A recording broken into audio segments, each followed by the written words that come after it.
what's your favorite color? So, Purple. Purple, all right. I'll go with green. Green, Sure. purple, green, all right, awesome. Which is totally not our colors. That's right. This is red and white. That's great.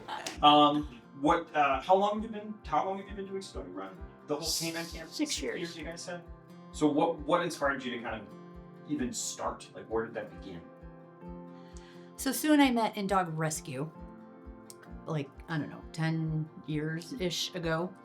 And I had a business plan, and she thought it was really great. And because of her, we were able to put this together here. So we started to look for properties. We found this one, and we wanted to find a way to not have dogs go into the shelters, because that's what we felt like we were doing all the time, was taking care of these dogs that other people had discarded.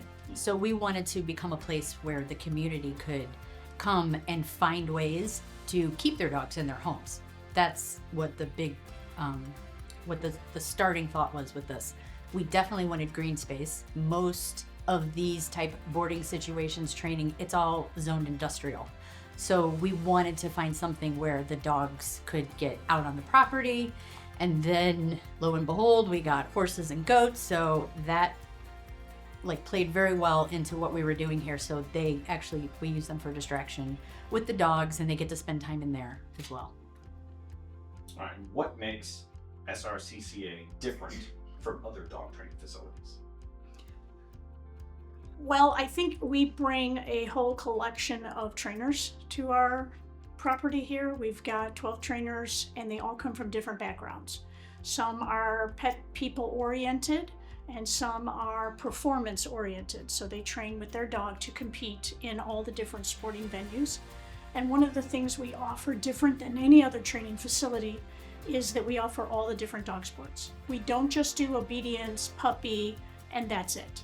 We carry that through in all these different ways to train them to use their mind by doing nose work, agility, barn hunt. We have the duck diving pool. So that sets us apart by getting people to be exposed to a multitude of trainers and a multitude of different training classes. Awesome. All right, and what is stepping into the academy and thinking about that training process and shifting from training dogs to training trainers? What sets SRCCA apart from other dog training academies? When we did our research to do this, we looked online and just saw how other academies were being run. We also hired 2 people that have come from those schools.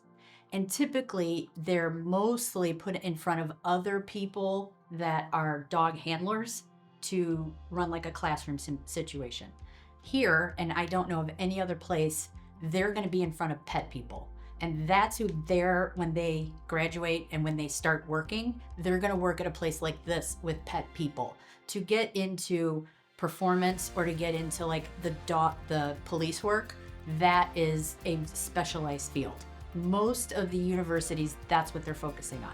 So we are going to be positive reinforcement with the sporting aspect, and we will also show all of these trainers to be the next generation of trainers how they can utilize the performance world and what they do to help with their dogs' behavioral issues.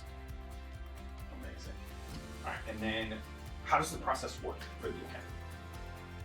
Okay, so we have a day school program where dogs are dropped off here during the day, like daycare hours.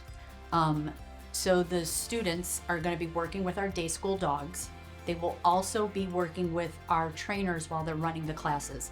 Our classes are like 6 to 7 weeks long, so they will be from start to finish 3 different sessions of classes. So they'll be in front of obedience classes, they'll be in front of all the sporting classes.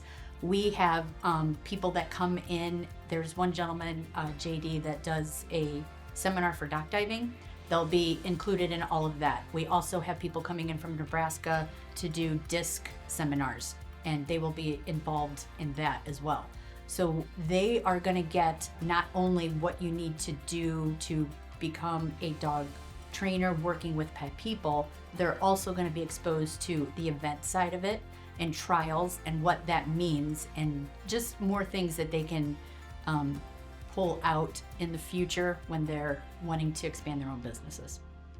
Amazing. All right, and then is becoming a dog trainer worth the time and money spent?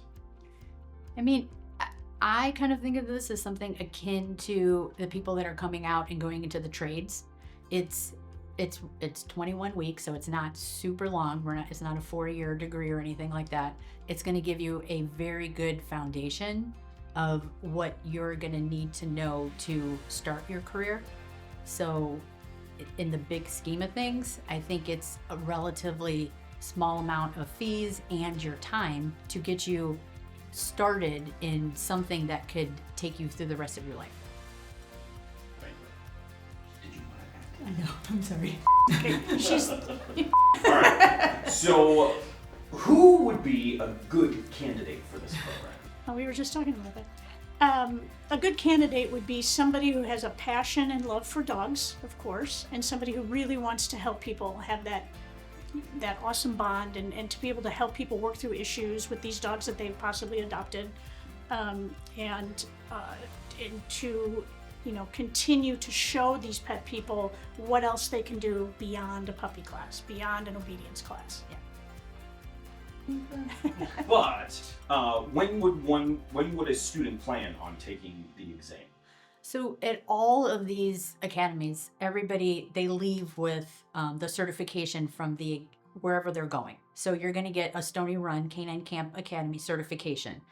The CCPDT is an outside organization. It was founded years ago in the dog world, and they put together a test, and they offer that test twice a year. You can only take it during those 2 times. It's typically in the spring and in the fall. Our sessions are going to be ahead of those when the test is offered, because the other thing that you need is somebody else that has passed the CCPDT exam to take it. So we then will refer them and they'll be able to take it after our academy. And especially for what you get here, which is far more than all the other academies that we've looked at. You're going to get the experience of multiple trainers, not just training your own dog, which you're welcome to bring, but you're also going to be training a lot of different dogs. So again, it's easy to bond with your dog, but to be able to teach a class with 7 or 8 dogs and different people, different breeds, you're going to really gain that experience here. And I don't think we also included what sets us apart is the fact that we're all positive reinforcement, whereas all the other academies appear to be more driven for police work. Mm-hmm. And when typically that's a very niche market for people, and so what we offer, which we have not found anywhere, is that we're doing the positive reinforcement with all the dog sports as well. So